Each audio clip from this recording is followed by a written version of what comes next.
I'm Eric James, RoganTribe.com. As a longtime listener of Joe Rogan's podcast and a big fan, I've seen him over time and noticed the patterns of success that he implements in his life, and I'm going to share that with you today. These clothes laid out the night before.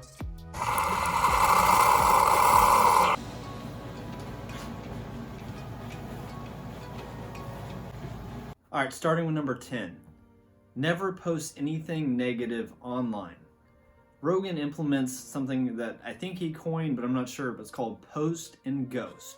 So when he makes a post, he doesn't read the comments or anything, he just moves on.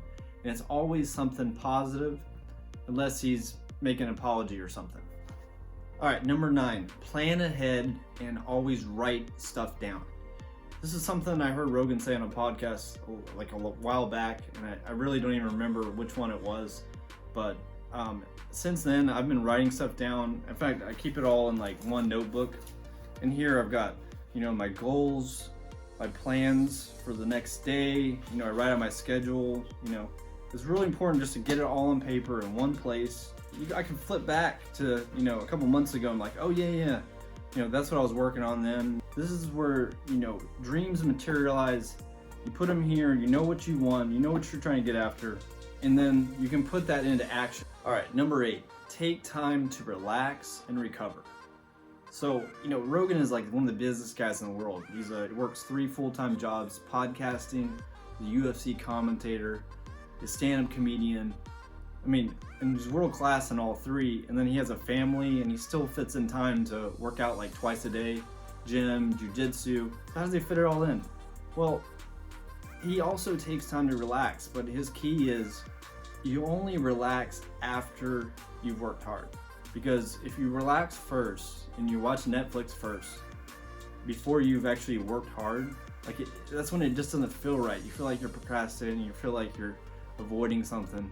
So basically just bust your ass and then know when it's time to relax some, and then you can actually really enjoy your off time. You can really enjoy that show on Netflix that you're watching. All right, number 7, conquer your inner self. This is like one of Joe Rogan's big mottos. It's something that, helps him get out of the bed when he doesn't want to get out of the bed. It's something we deal with every day. You got to fight yourself. You're in battle with yourself. Are you going to get up out of bed, or are you going to hit the snooze button and relax? There's plenty of times he doesn't want to get up out of bed and do his workout because he's got an early podcast. This is that David Goggins mentality. All right, number 6, help other people succeed. Rogan has always tried to help pull other people up with him. And there's a ton of people on his podcast you probably would have never even heard of had he not had him on there. Basically made their careers. And he also gives out Instagram shout-outs. Number 5, own up to your mistakes. So we all make mistakes. He makes mistakes. If you do something wrong, we all do. Just own up to it. Don't add fuel to the fire. Nip it in the bud. Acknowledge it, apologize for it, and then move on. All right, number 4, be a leader and take risks. So when I started this blog, RoganTribe.com, YouTube channel, I knew people were going to judge me. They did judge me. In fact, very few people said, yeah, go for it, you can do it. Actually, I do hope you hit the like button in this video, but a better way to think about this is to be a chronic experimenter. You're always trying out new things, see what works, see what you like. There is no failure, just learning lessons. This is something Rogan has implemented his entire life. It's one of the reasons he's so successful. All right, number 3, this is a follow-up to number 4. Do what you're passionate about, do what you love to do. Rogan has done this entire life, okay? Why is he a UFC commentator? Because he loves karate. That's how he got into it. Why is he a world-class podcaster? Because he loves talking to people, meeting new people. He wasn't willing to sacrifice for money, temporary money, just so he could have a 9-to-5 job. Find out what you like doing and go do that.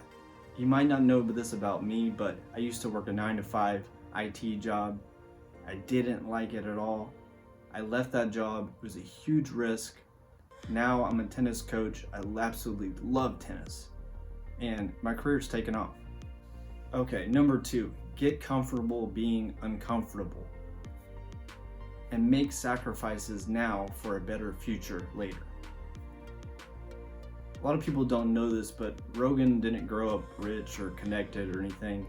In fact, when he was in his late teens, early 20s, he lived in the ghetto, living with his grandfather while working 3 jobs, delivering newspapers, teaching karate, and then doing stand-up comedy at night, delivering newspapers really early in the morning, stand-up comedy real late at night.